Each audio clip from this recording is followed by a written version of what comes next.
Voyons tout de suite l'ardoise du sommaire de notre émission de ce soir.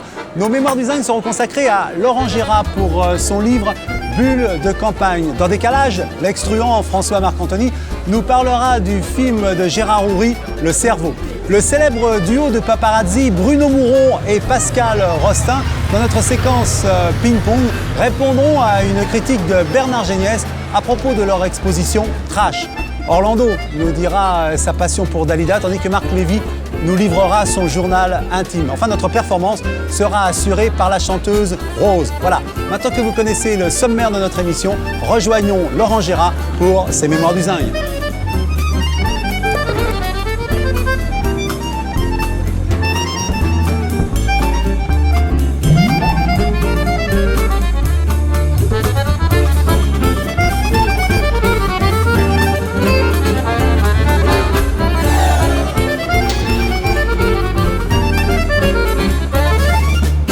Ce soir, pour nos Mémoires du Zinc, nous recevons Laurent Gérard pour son livre Bulles de campagne, paru aux éditions Fetgen. Alors, qu'est-ce que vous avez voulu faire avec ces bulles de campagne, c'est-à-dire rajouter sur des photographies que l'on connaît et qui sont prises un peu parfois on les revoit, on les a vues dans les journaux. Souvent. Voilà, on les a vues dans les journaux. Et vous ajoutez votre petit grain de sel. Bah oui, avec Jean-Louis Fetgen, qui est l'éditeur, ça nous faisait rire de faire des photos qui parlent. Parce que celle-ci, elle est explicite. Alors, on retrouve quelques-uns de... J'allais pas dire vos têtes de Turc, mais ceux que vous... Ah si, quand même. Si, oui, hein, oui, on peut le dire. Ceux qu'on a allumés pendant... Voilà. Et moi, ça m'a rappelé aussi les romans photos. Oui, c'est vrai. C'est cette esthétique noir et blanc. Mais c'est de la BD un peu aussi. Hein. Oui. Vous n'êtes pas tenté par la BD? Si, j'en ai fait. Oui, et alors, ça donne quoi? Lucky Luke. Oui. Ben oui, bon, ben, voilà. Alors, comment on reprend? Parce que ça, j'ai trouvé ça gonflé, si je puis me permettre. Bah, moi aussi. Hein, parce que Rêve de gosse. Bah, c'était une demande d'Argo, en tout cas de Lucky Comics. C'est Jacques Pessis qui un jour m'a dit on a une idée un peu folle. Tu vas certainement dire non, mais en tout cas, on voudrait que tu reprennes Lucky Luke. Et je dis mais j'en suis bien incapable. Il m'a dit si tu ne t'essayes pas, tu ne le sauras jamais. Ce livre-là, quand vous l'avez fait, est-ce que vous vous êtes dit, allez encore, je vais prêter le flanc, on va encore dire, Laurent Gérard nous fait de la cour de récréation, du CM2 ou de la blague de potage. Heureusement. Heureusement que je fais ça, moi ça m'amuse, donc qui m'aime me suit. Non mais je n'ai pas de complexe par rapport à ça. Il n'y a pas à en avoir. Non, parce que vraiment ça m'amuse. Ça m'amuse de faire ça, et puis ça m'amuse de le distribuer et de voir mes copains qui rigolent avec ça.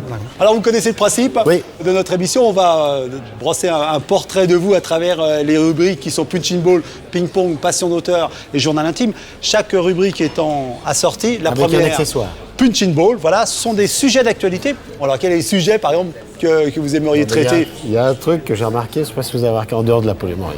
Je suis très sensible à la planète parce que je suis né à la campagne. Vous diriez écolo? Non, parce que j'appartiens à aucun parti, donc je ne veux pas être écolo. Non, je suis on va dire, j'aime pas ce terme, mais je fais attention, quoi. Et puis j'aime la nature, c'est-à-dire que si vous me laissez dans la nature... Ça se traduit comment, faire attention dans la façon d'utiliser l'eau, les déchets? Oui, c'est ça, enfin bon, c'est des trucs de base, hein. Je fais gaffe, je marche beaucoup à pied, c'est vrai que je prends pas trop la bagnole à part en tournée, et puis, mais ça veut pas dire que, je trouve que c'est une caricature d'écologie maintenant, à cause des écologistes d'ailleurs. Donc ça, effectivement, ça me touche, parce que je suis très proche de la nature. Alors votre coup de gueule? C'est inquiétant. Mais non, mais je disais qu'il y avait une autre forme de pollution, c'était la musique. La musique? Oui. La musique de qui? Des noms? Non, c'est-à-dire quand on va dans des restos maintenant, il y a toujours une musique de merde derrière. On peut pas... D'ailleurs, c'est une musique qu'on ne peut pas écouter puisqu'ils la passent tout le temps dans les restos et c'est toujours la même. La techno, c'est affreux. La musicomètre, j'appelle ça de la musique d'ascenseur. Et chaque fois qu'on va dans des restos, on nous casse les oreilles avec ça. Et la vraie pollution du 21e siècle, je pense que c'est la musique. Non, mais c'est vrai, c'était cette espèce de dictature de la musique, lounge partout.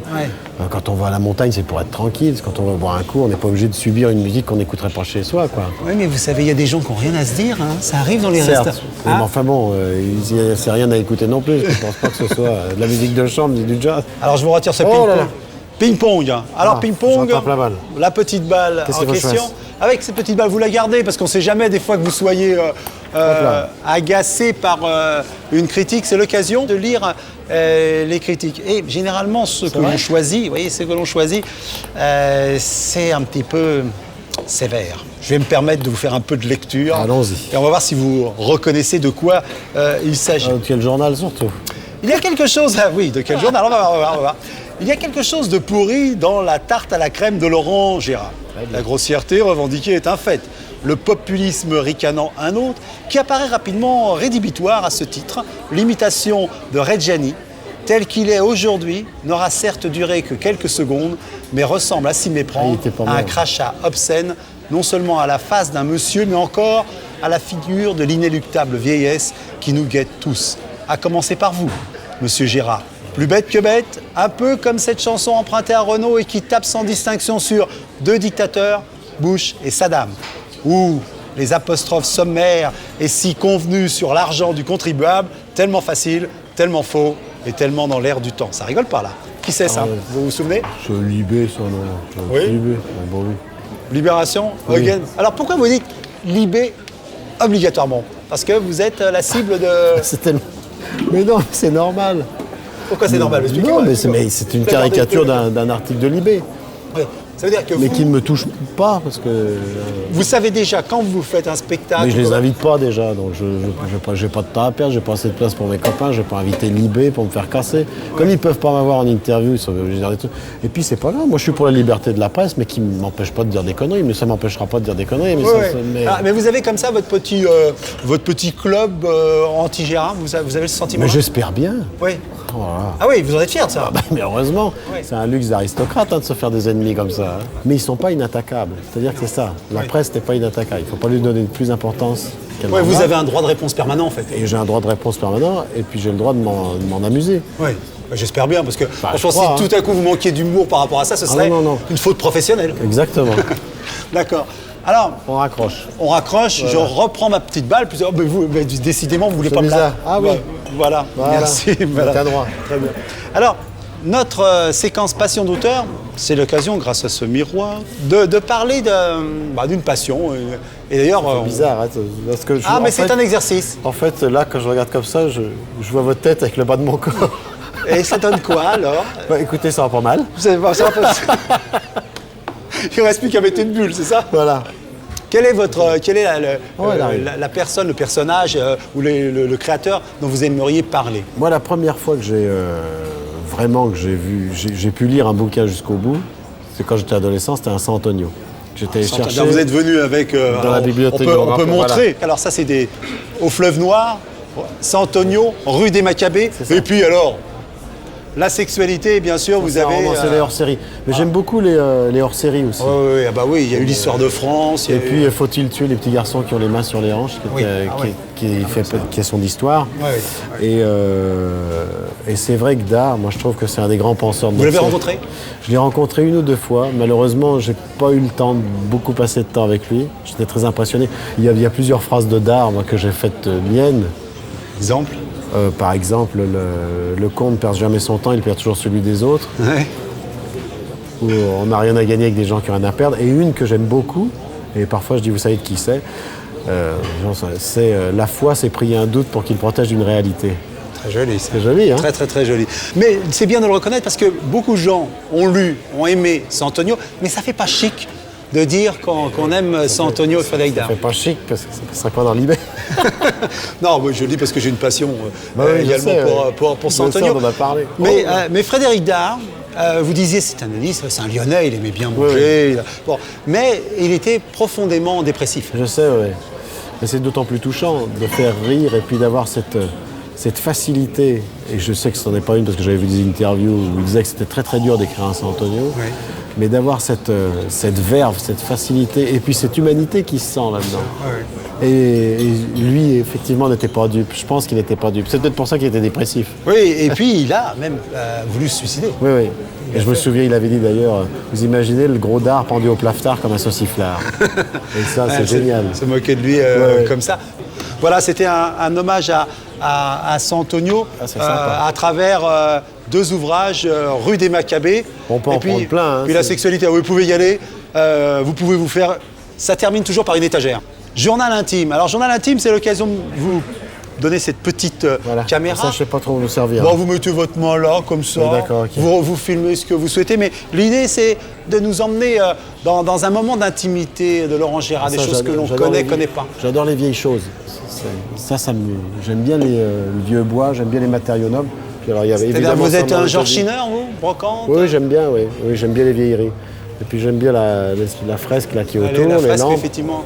Voilà, ça c'est... Alors, Le Laurent monsieur, là, Gérassi se laissait aller à nous emmener dans un Qu'est-ce que j'en moment fais, là d'intimité. Moi, je vais vous la reprendre, tenez. Ok. Comme ça va me permettre de zoomer sur vous et de vous demander, Laurent Gérard, alors, donc, si vous nous emmeniez dans un moment d'intimité, c'est quoi l'intimité de Laurent Gérard? Ou un moment de votre existence, quelque chose que vous aimeriez évoquer? Ah, je pense que c'est la montagne, parce que la montagne me fascine.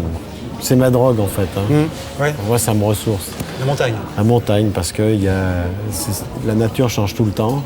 C'est quoi votre région, sans dire exactement où c'est? L'Ain, et puis la Savoie. La Savoie?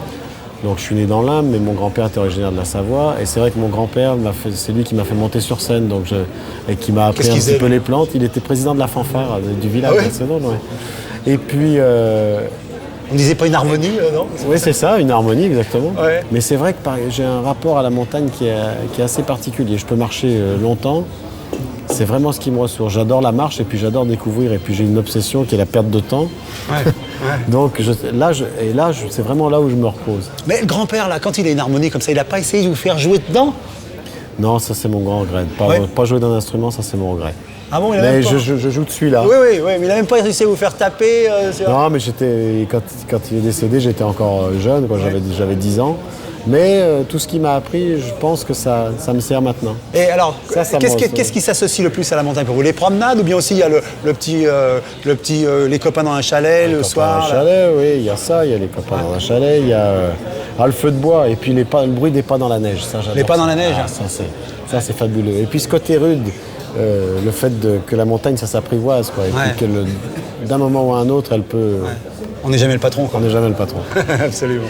Merci beaucoup pour cette petite promenade en montagne, c'est le journal intime. Vous voyez, Laurent Gérard, l'idée c'est comme ça, c'est par petites touches d'avoir une idée de vous. Et on en aura une autre, à partir de ce livre, Laurent Gérard, Bulle de campagne chez Fetgen, où vous retrouverez une façon, à la fois potache, mais pas que ça, de nous montrer des gens qu'on croit bien connaître et qu'on surprend dans un type d'intimité et dans des types de rapports, en se disant que peut-être dans ces bulles de campagne, il y a beaucoup plus de vérité qu'on ne le pense. Peut-être que c'est ce qu'il pense, on ne sait pas. Voilà. En tout cas, Laurent Gérard, je voulais vous remercier. Merci beaucoup. Merci beaucoup à vous. Merci à vous, vraiment. Merci.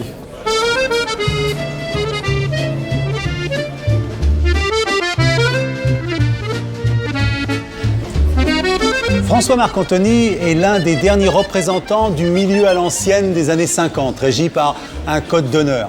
Dans notre séquence décalage, François Marcantoni nous parle du film Le Cerveau, réalisé par Gérard Houry avec Jean-Paul Belmondo, Bourvil, David Niven et Elie Valac, qui sort en DVD chez Gaumont Vidéo. Un remake à la française du fameux casse du siècle, l'attaque du train postal Glasgow-Londres, qui rapporta en 1963 l'équivalent de 70 millions d'euros. François Marcantoni a dû rêver de réussir un tel coup. C'est facile, il suffit d'avoir un cerveau très très lourd. Enfin, pas si lourd que ça en fait.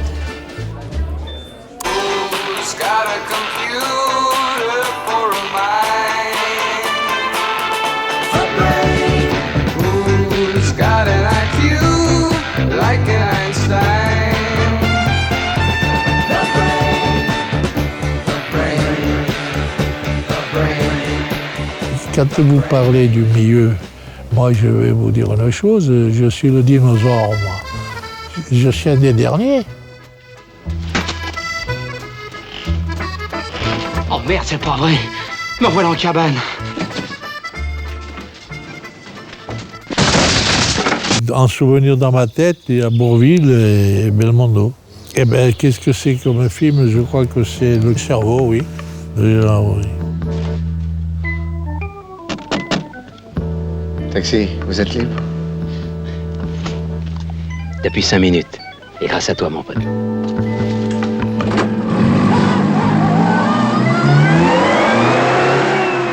Ça, je me souviens. Qui c'est qui s'échappe? Jean-Paul.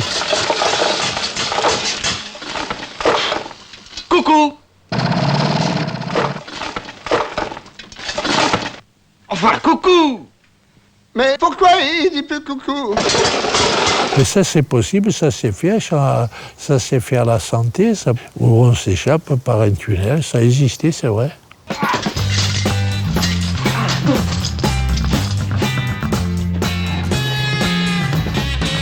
Le coup du train postal, le même que le cerveau exécuté il y a 5 ans en Angleterre. En prison, j'ai tout étudié dans les moindres détails. C'est génial. Il n'y a qu'à copier. David Niven, d'ailleurs, qui a monté toute l'affaire, qui a composé une équipe et qui ont fait le fameux casse. Dans un wagon spécial, sous la surveillance d'un colonel de l'OTAN, les fonds secrets de 14 nations. Oh, tu vas tout de même pas t'attaquer à 14 nations? David Niven, c'était un homme, je dirais moi, il était intelligent. C'est lui qui montait toutes les affaires, il minutait tout ça. Il allait aux banques, il regardait quand les encaisseurs sortaient, les heures. Il mettait tout ça au point. C'était vraiment un cerveau, oui. Et maintenant, mes amis, le wagon avec l'argent. Le voilà. À l'intérieur, 14 ravissants sacs. 1, 2, 3, 4, 5, 6, 7. Plus 7 égale 14.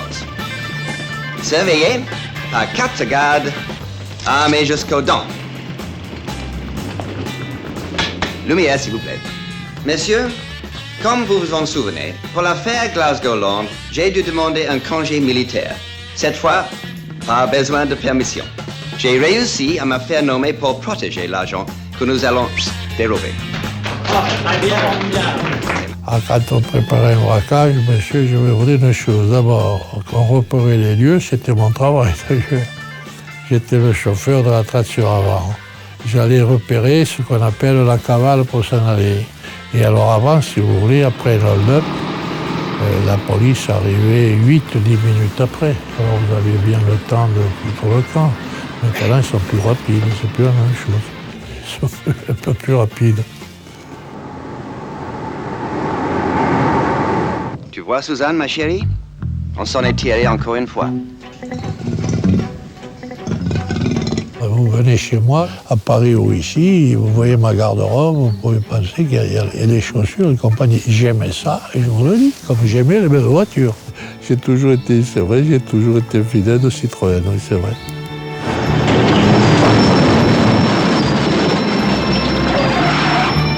Arthur! Bien. Il te plaît pas, mon coupé? Oh, tais-toi! Là, moi aussi, j'aime les belles femmes, moi. Ça, je vous peux le dire, parce que ça, c'est vrai, je suis pas misogyne, moi. Votre femme? Non, ma petite sœur. Ah, elle est ravissante quand même.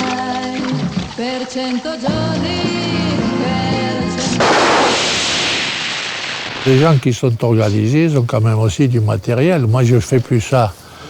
Ben, si ça m'arrivait, j'avais mes armes, je n'allais pas les acheter, je les avais. On ne s'en servait pas, je préfère vous le dire, vous avez les armes, oui.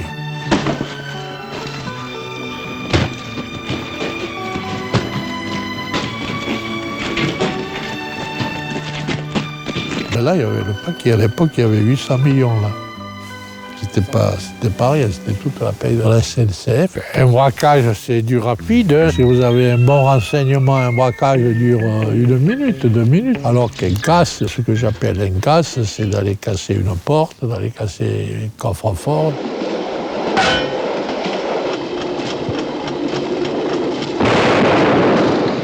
Ça alors? Moi, dans tout ce que j'ai fait, quand on a partagé notre argent, je sais qu'on a partagé pas mal, chacun a toujours pris sa part, il n'y a jamais eu de problème. C'est à vous? Là? Alors c'est à moi.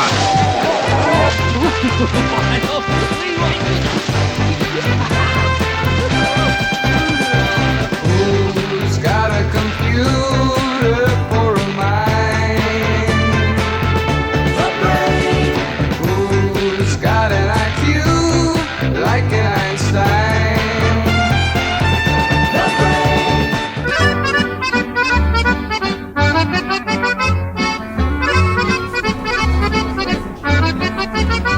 Dans notre séquence ping-pong, ce soir, je reçois Bruno Mouron et Pascal Rostin, dans l'ordre alphabétique, pour l'exposition Trash. Ils vont répondre à une critique de Bernard Géniès à propos de cette exposition qu'on peut voir à la Maison européenne de la photographie. Bruno Mouron et Pascal Rostin, bonsoir. Bonsoir. Vous êtes le duo le plus célèbre des paparazzi, reconnaissons.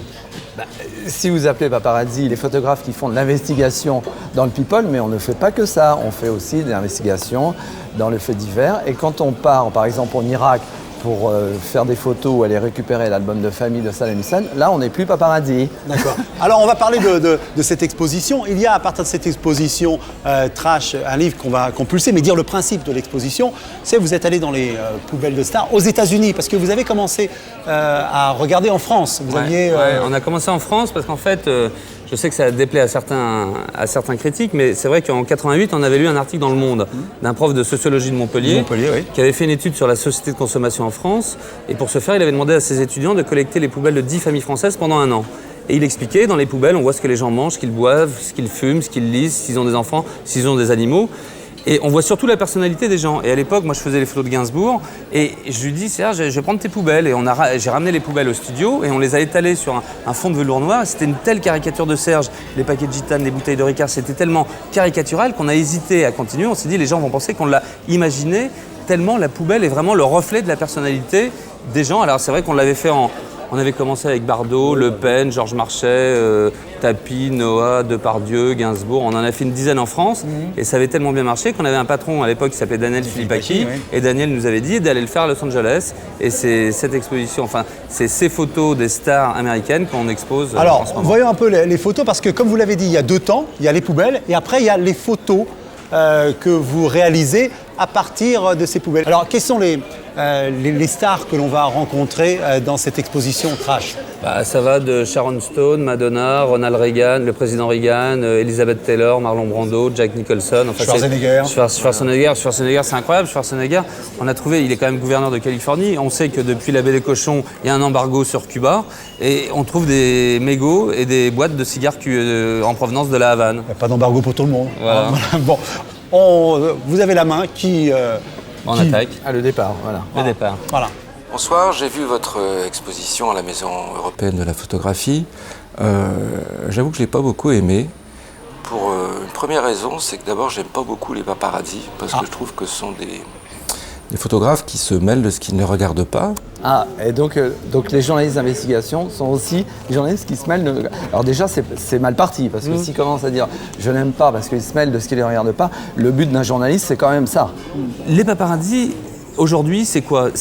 Enfin, je sais pas, moi, quand j'étais petit, dans la bibliothèque de mon père, il y avait les 20 volumes de Saint-Simon. Si vous prenez n'importe quel volume de Saint-Simon, il racontait les histoires de la cour de Louis XIV. Si vous remontez encore plus dans le temps, vous arrivez sur Suétone ou sur Tacite qui racontait les histoires de César et Cléopâtre. Ça a toujours existé, les gens, ça les intéresse. Donc, à partir du moment où ça les intéresse, c'est vrai qu'il y a des magazines qui racontent les histoires des gens célèbres. Non, mais pour l'instant, on va voir la suite, parce que là, pour l'instant, il n'a pas critiqué le travail. Non, pour l'instant, c'est le principe. C'est l'image du paparazzi.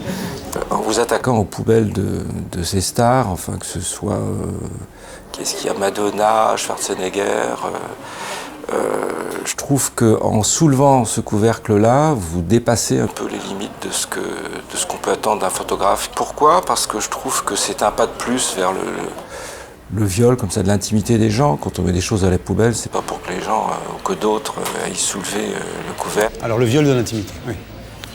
Écoutez, en fait, on a été un petit peu rattrapé par le monde scientifique. Il se trouve qu'on a une dame formidable qui est la présidente du GRECOQ et qui travaille à l'Université du Maine en sociologie et rudologie. La rudologie, c'est l'étude des déchets, qui est venue nous voir et qui nous a dit, vous savez, ce travail est extraordinaire. Ce qui m'intéresserait, c'est ce qu'on est en train de faire à l'heure actuelle, donc je pense que ça leur plaira beaucoup plus au Nouvel Obs. On est en train d'aller dans 42 pays. D'ailleurs, on en expose une. Il y en a une au musée. Et on va faire le même travail sur des familles ordinaires. Ce qu'on espère faire, parce que c'est pour ça que le CNRS et que l'Université du Maine s'y intéressent, c'est en fait préparer le travail des scientifiques de demain. Imaginons qu'on ait les poubelles de Louis XVI, de John Fitzgerald Kennedy, ce serait assez intéressant. Alors, je vous pose une question. Réglons le problème de l'autorisation. Vous avez demandé l'autorisation avant ou après? Jamais. Non, pourquoi on n'a pas voulu... Alors, c'était une question qu'on s'est posée au départ. Leur demander l'autorisation, peut-être après, mais certainement pas avant, parce que si vous leur demandez l'autorisation avant, eh ben, même à travers leurs poubelles, ils vont lisser leur image, ils vont organiser, et ce sera un mensonge. Non, mais il faut quand même dire une chose. C'est vrai qu'on a trouvé dans certaines poubelles, pas dans de nombreuses poubelles, et on a retiré certaines choses. Par exemple, on a trouvé 2 seringues. Et si on met ces seringues dans la poubelle, il y a un premier regard, il y a une interprétation directe qui fait qu'on va penser que la star en question, la célébrité, peut se droguer ou avoir des problèmes médicaux. En plus, c'était une seringue pour animaux.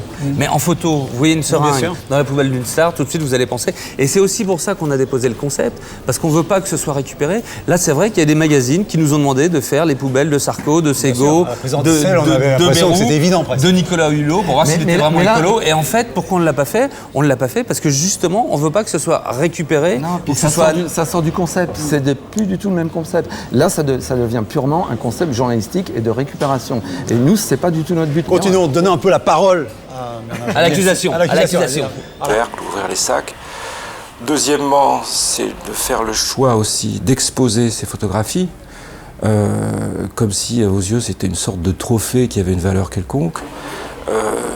Et en effet, c'est vrai que ça en a une, puisque on a choisi à la Maison européenne de la photo donc d'emballer tout ça avec une série de textes dans un jargon sociologique, en disant que ces photographies, en fait, nous livrent une sorte d'état de la société d'aujourd'hui, etc.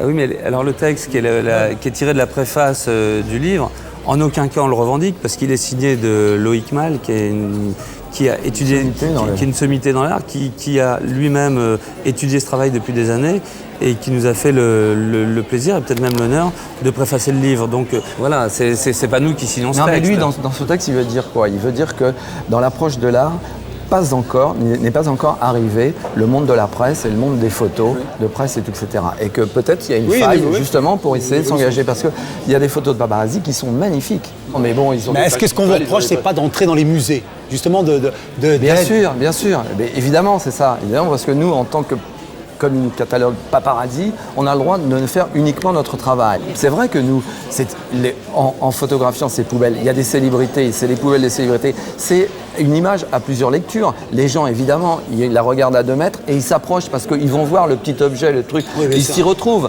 Donc c'est calculé aussi de notre part, on ne va pas dire le contraire, sinon on n'aurait pas utilisé les nipples. On écoute Bernard Géniès. Un secret ou un panorama ou une image de la société contemporaine. Moi, je n'ai pas besoin de savoir que Madonna boit de la bière et fume des cigarettes pour que ça me donne une image de la société contemporaine. Est-ce qu'il a besoin de savoir si Clinton a une aventure ou pas? Parce que à degré moindre, c'est un peu de la même chose. Donc je pense que dans son journal, ils l'ont relaté plus d'une fois. Je ne vais pas dans un musée pour voir du vide. Là, j'ai l'impression d'être dans une sorte de cimetière au sens intégral du terme, quoi. Le pire des cimetières, c'est un cimetière où il n'y a rien. C'est terrible. C'est beau les cimetières. Oui, il y a de très belles photographies. Il y a un ouvrage sur les cimetières parisiens du monde. J'adore les cimetières. Mais là, et je trouve que nos cimetières à nous, au contraire, ils ne sont pas vides, ils sont au contraire pleins de vie et pleins d'espoir. Et en tous les cas. Non, mais je pense qu'il y a 2 débats là. Il y a un débat sur le travail propre de notre métier et après sur la qualité peut-être du travail qu'on a fait dans le concept. C'est 2 choses différentes. Bon, en tout cas, voilà, on parlait de votre exposition, Bruno Mouron et Pascal Rostin. Trash, c'est à la Maison européenne de la photographie, ville de Paris. Et c'était une critique de Bernard Géniès du Nouvel Observateur. Qu'est-ce qu'on trouverait dans votre poubelle? Est-ce que ça vous a fait un peu réfléchir à ce que vous jetiez aussi? Oui, et je me demande si je ne vais pas moins jeter ou plus cacher. Je ne sais pas encore. En tout cas, je vais vérifier si personne ne vient prendre mes poubelles maintenant. Messieurs, au revoir. Merci beaucoup. Au revoir, bonne soirée.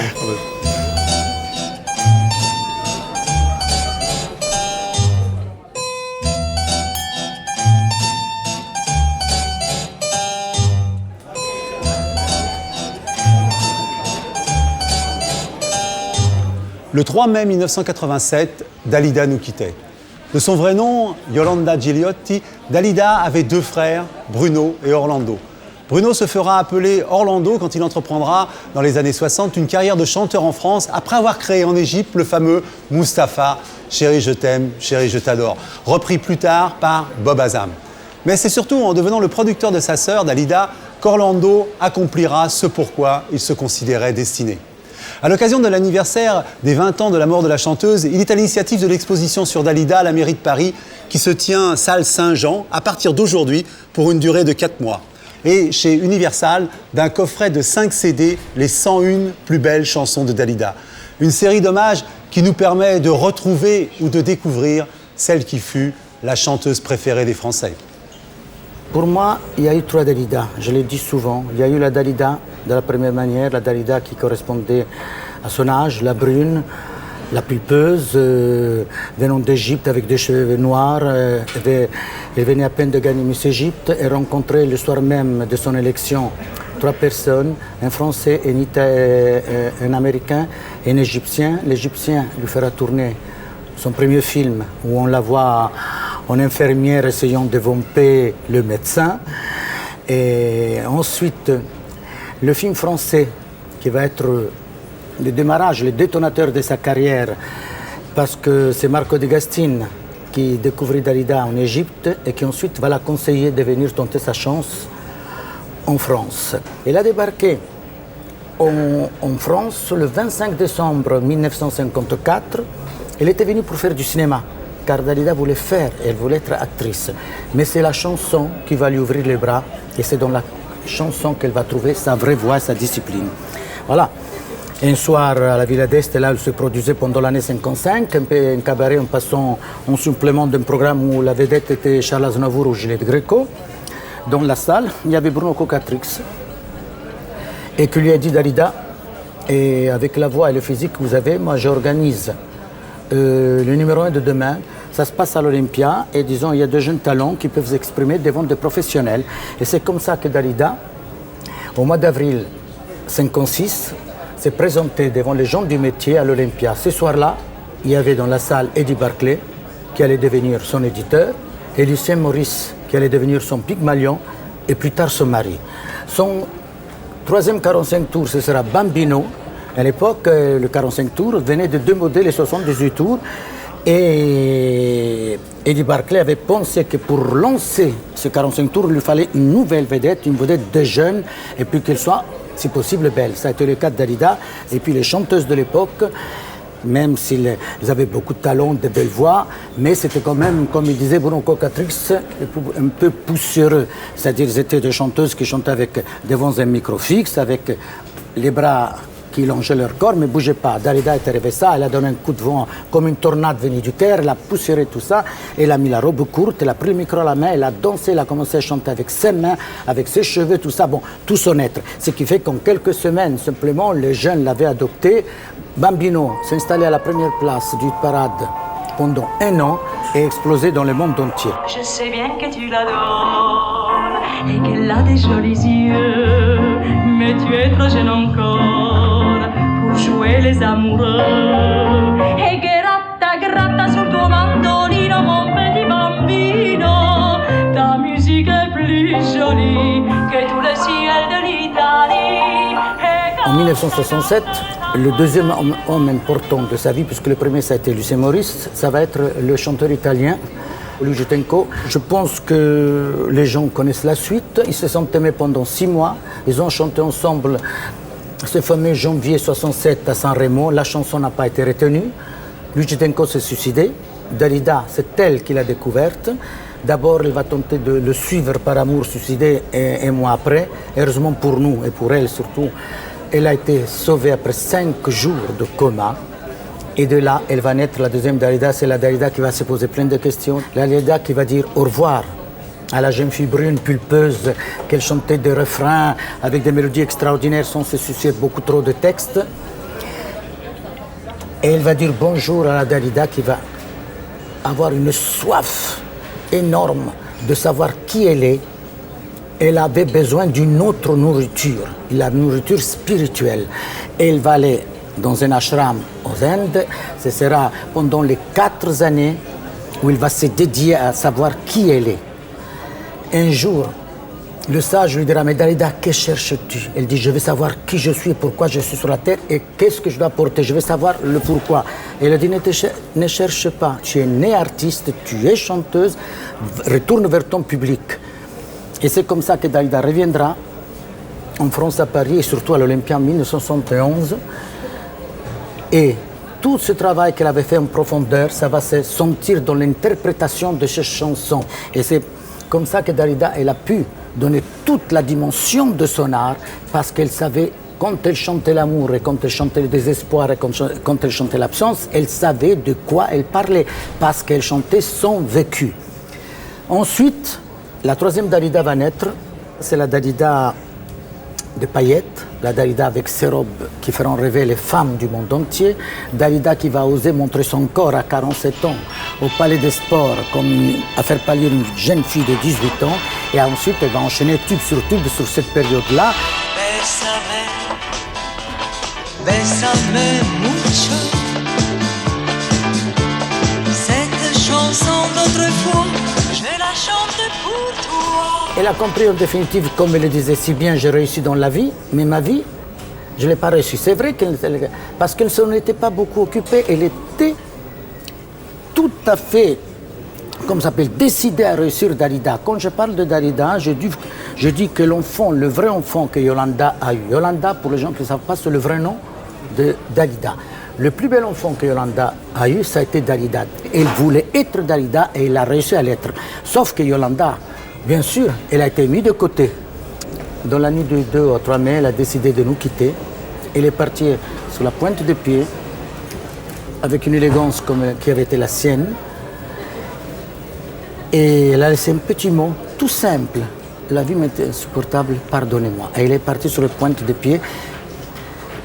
Et je pense aussi qu'elle s'est retirée.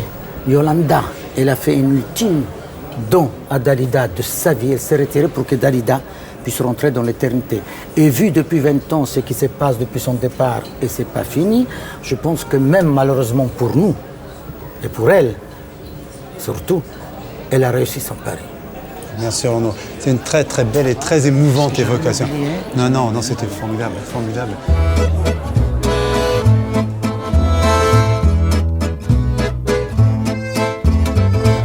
L'histoire de Marc Lévy peut être lue comme un conte de fées d'aujourd'hui. Un jeune papa, pour endormir son fils, lui écrit une histoire qui deviendra un best-seller mondial. Ce sera « Et si c'était vrai ?» paru en 2000 et dont l'adaptation au cinéma est sortie en 2005. Suivront 5 autres romans traduits en 32 langues et vendus à près de 10 millions d'exemplaires. Mais la véritable histoire de Marc Lévy s'enracine dans celle de sa famille. Ce père, grand résistant, et ses grands-parents déportés à Auschwitz pendant la Deuxième Guerre mondiale.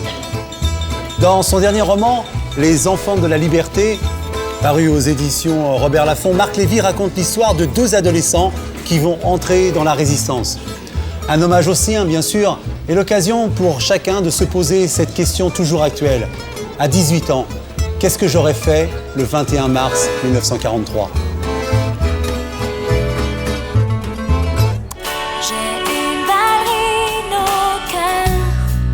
Quand je pense à toi et je la fais danser, quand je lui parle de toi. Il y avait 2 endroits pour faire cette interview. Il y avait soit devant l'Académie française, soit au Parc des Princes, parce que pour mettre un ballon dans une cage de but, il me faudra à peu près 19 ans. En me laissant même seul sur le terrain, vous voyez, tellement je joue mal au foot. Malgré tout, ça sera plus facile de marquer un but que de rentrer à l'Académie française.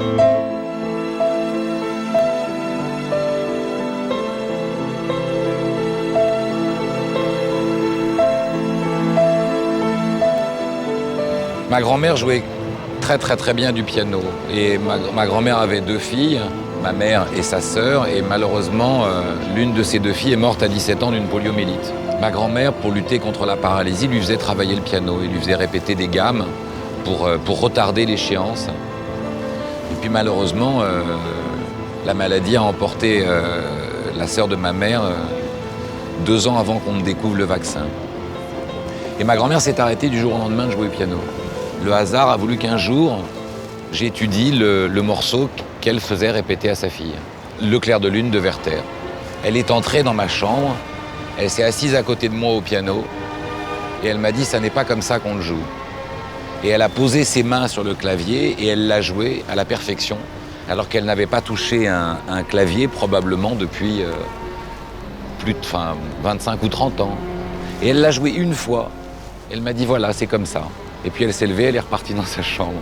Je crois que c'est ce petit moment de vie qui m'a donné envie d'écrire un de mes romans, qui était La prochaine fois, et dont le thème était celui de la vraie éternité chez l'homme, qui est ni celle du pouvoir, ni celle de la gloire, ni celle de la réussite, hein, mais finalement celle de la mémoire du sentiment qu'on laisse après son départ, de la façon dont on a su aimer et être aimé. Le mec bien, t'en connais des mecs bien, droit et sincère, des mecs bien, en qui tu as confiance. Mon père était un grand résistant, mais en même temps, il a été surtout, il est un homme extrêmement humble.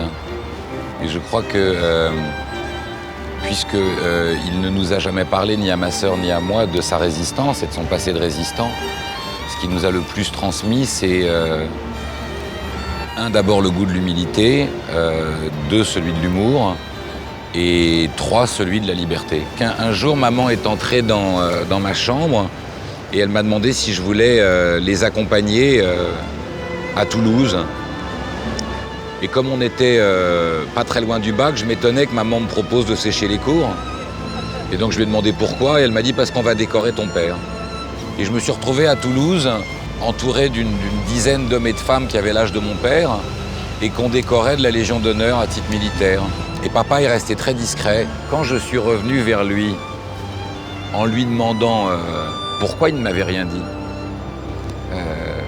sa réponse m'a beaucoup touché, puisque sa réponse a été égale à l'humilité qui a habité cet homme toute sa vie et qu'il habite encore. Et il m'a répondu parce que la seule chose dont je veux que tu te souviennes plus tard, c'est que je suis ton père.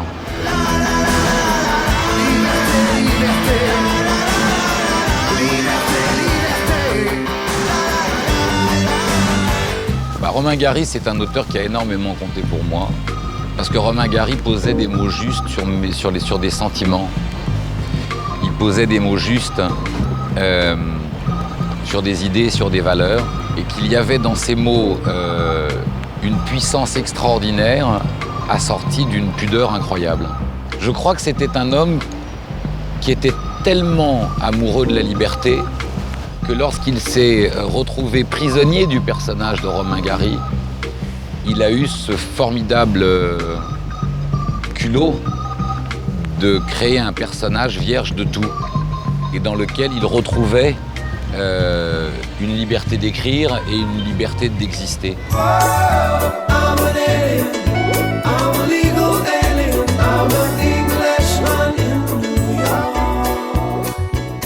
Depuis l'âge de 22 ans, j'ai toujours aimé vivre en étranger et à l'étranger.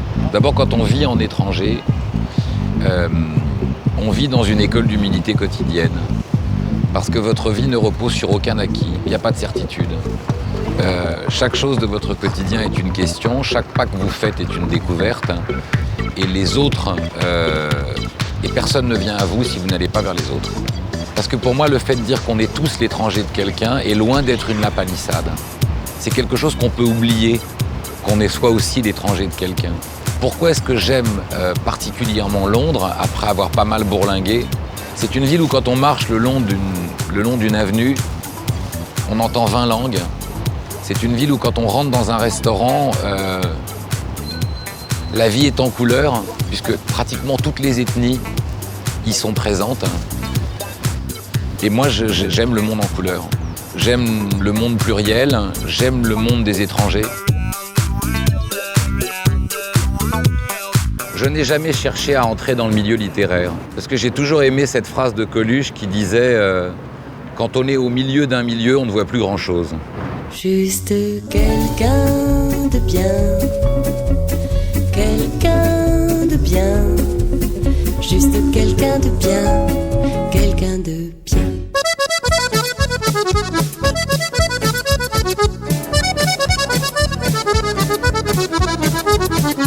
Ce soir, notre performance sera assurée par Rose pour son premier album, Rose. Voilà, Rose, que vous pouvez retrouver en concert 29 mai au Café de la Danse. Pas de chance, c'est complet. Bon, ben, c'est comme ça. Le 15 octobre à la Cigale, en tournée dans toute la France. Et si vous voulez avoir des informations sur l'actualité de Rose, c'est rose-le-site.fr. Rose, bonsoir. Bonsoir. Est-ce que j'ai tout dit? Tout. Alors parlons de ce premier album dont on dit que c'est une sorte de journal intime. que vous avez écrit, ça c'est la genèse, après une rupture amoureuse. Alors au moment de cette rupture, vous aviez 27 ans, vous étiez institutrice, c'est ça? Vous avez fait des études de droit? J'ai été un petit peu institutrice, voilà. Un petit peu? Oui, un an et demi, non, mais je veux dire, c'était pas vraiment mon métier non plus. Donc, bon, parce que c'était pas ce que vous vouliez, vous sentiez que vous aviez envie... Autre chose. Oui, autre chose. De la scène, d'écrire de la musique, d'écrire des textes. Voilà, c'était ça que j'avais envie de faire et à un moment donné, je l'ai compris. Je l'avais pas compris. Alors comment ça s'est passé, l'histoire, le conte de fées de cet album? C'était seulement 2 textes à l'époque, en septembre 2005. C'était 2 textes, c'était donc La Liste, que je vais jouer tout à l'heure en performance, tout à l'heure. et Julien. Et à partir de là, beaucoup de choses sont passées. On m'a demandé d'écrire le reste de l'album. Alors qu'au début, je voulais peut-être juste écrire pour d'autres personnes. On m'a dit que ça allait être moi qui allait chanter.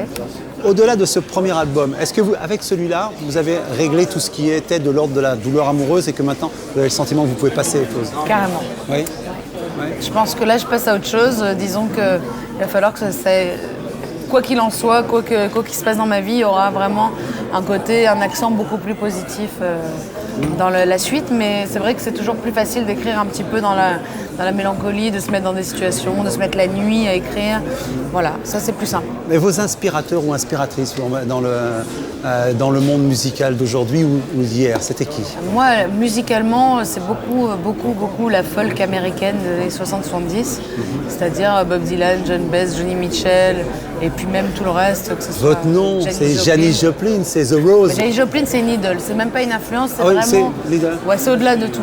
Voilà. Et ce film avec Bette Midler, ça c'était quelque chose, ça, 1979, c'est... Hein, c'est le seul moi j'ai pleuré, moi. Mais c'est le seul film qui a été fait d'inspiration Janis Joplin.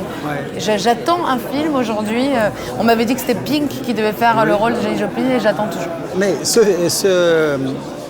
cet album dont on va écouter un extrait, il est destiné à quelqu'un. Il y a quelqu'un qui sait que c'est pour lui que vous avez écrit ça? Il le sait, il l'a reçu, vous avez eu un écho de cette réception-là?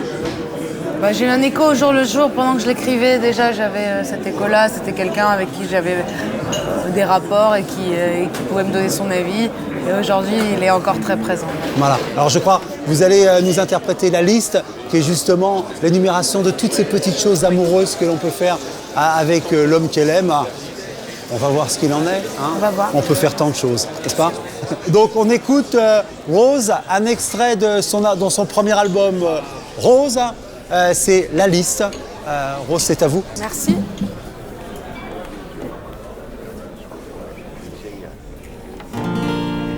Aller à un concert, repeindre ma chambre en verre, boire de la vodka, aller chez Ikea, mettre un décolleté, louer un meublé et puis tout massacrer. Pleurer pour rien, acheter un chien, faire semblant d'avoir mal et mettre les voies, fumer beaucoup trop, prendre le métro et te prendre en photo. Jeter tout par les fenêtres, t'aimer de tout mon être. Je ne suis bonne qu'à ça. Est-ce que ça te déçoit? J'ai rien trouvé de mieux à faire. Ça peut paraître bien ordinaire, mais c'est la liste des choses que je veux faire avec toi. Me serrer sur ton cœur, pardonner tes erreurs, jouer de la guitare, danser sur un comptoir, remplir un caddie, avoir une petite fille et passer mon permis. Jeter tout par les fenêtres, aimer de tout mon être. Je ne suis bonne qu'à ça. Est-ce que ça te déçoit? Je sais, je suis trop naïve. Dresser la liste non exhaustive de toutes ces choses que je voudrais faire avec toi. T'embrasser pour tous, aimer quand on est sous, regarder les infos et fumer toujours trop, éveiller tes soupçons, te demander pardon et te traiter de con. Avoir un peu de spleen, écouter Janis Joplin, te regarder dormir, me regarder guérir, faire du vélo à deux, se dire qu'on est heureux, emmerdé les envieux.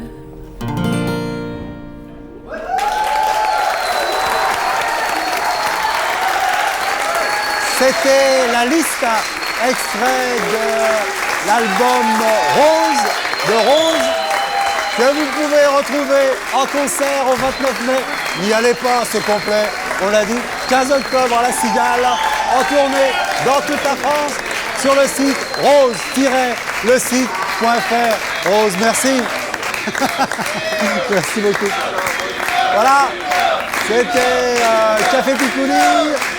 N'oubliez pas, vous pouvez nous retrouver toute la semaine sur france5.fr et tout de suite après nous, le dossier Schaeffer présenté par Arnaud Poivre d'Arvor.